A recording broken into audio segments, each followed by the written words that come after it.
गए। अरे भाई तुम किसके फैन हो? अपन तो बॉलीवुड भाषा के फैन है। हाँ मैं समझ गया तुम शाहरुख के फैन हो। बिल्कुल सही पहचाना आपने। अरे ओ देखो जुनैद मौलाना आ रहे हैं, अगर उन्होंने हमारी कुछ बातें सुन ली तो वो बाद में बता देंगे हम किसके फैन हैं। माशाल्लाह माशाल्लाह। अभी तुम लोगों की बातें सुनी तो पता चला कि तुम में से कोई रोनाल्डो का, तो कोई शाहरुख खान का, तो कोई विराट का फैन है। क्या तुम में से कोई नबी का फैन नहीं? क्या बात कर रहे मौलाना, हम मुसलमान है मुसलमान। अरे मौलाना हम भी नबी से मोहब्बत करते हैं। काश मोहब्बत नजर तो नहीं आ रही है। अरे मौलाना मोहब्बत नजर नहीं आती, मोहब्बत आदमी दिल से करता है, दिल से। आदमी उसी के खाते में डरता है जिसको उससे इश्क होता है।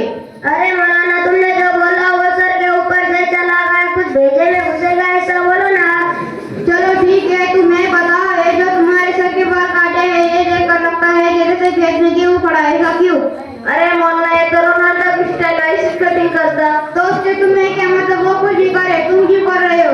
अरे मौलाना ये तो रोनाल्डो का फैन है तो किसी कटिंग करा। अरे मौलाना ये टी शर्ट भी 7 नंबर की पहनता है, रोनाल्डो भी टी शर्ट 7 नंबर की पहनता है। तो आप आए ऊट पहाड़ के नीचे। ऊँट और पहाड़ का नजर आ रहा है तुमको? ऊट तो पहाड़ में बताता हूँ तुमको। अब गौर से सुनो, तुमने कहा कि तुम रोनाल्डो के फैन हो, तो सर के पास भी उसी के तरह काटे हैं और टी शर्ट भी 7 नंबर की पहनते हो। इससे समझ आया आदमी जिसका फैन होता है उससे उसको मोहब्बत होती है और आदमी रहन सहन में भी उसी का तरीका अपनाता है।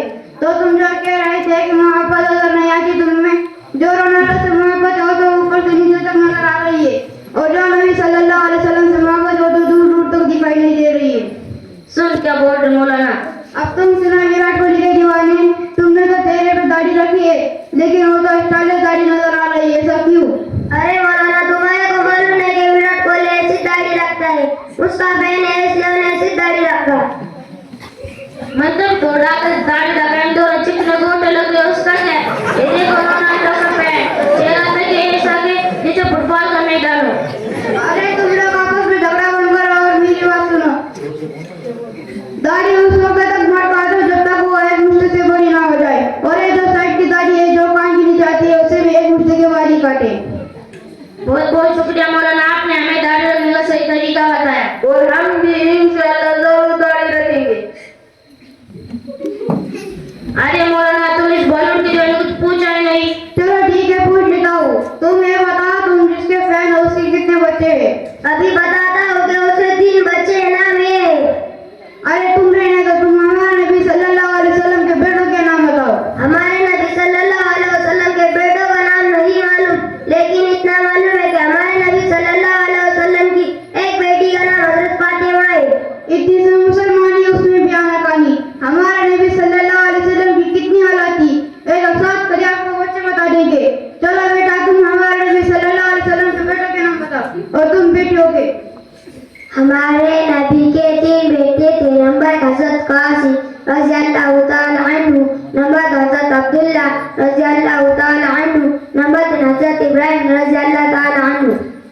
हमारे नबी की 4 बेटियां थी। नंबर 1 हजरत ज़ैनब रज़ियल्लाहु ताला अन्हा, नंबर 2 हजरत रुकैया रज़ियल्लाहु ताला अन्हा, नंबर 3 हजरत उम्मे कुलसूम रज़ियल्लाहु ताला अन्हा, नंबर 4 हजरत फातिमा रज़ियल्लाहु ताला अन्हा।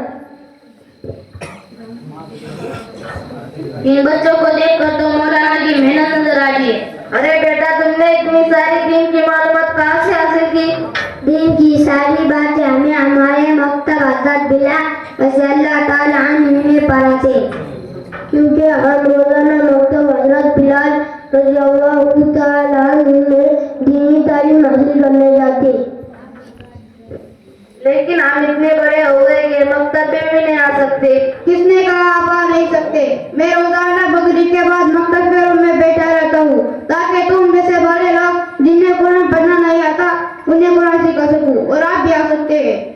अरे मौलाना हम दीन के बातों में बहुत कमजोर है, हमारे सूर्य भाग्य को तो ये हाल है। यहाँ का बुधू वाकनस्ता पड़गा पड़ता रह गया। चलो ठीक है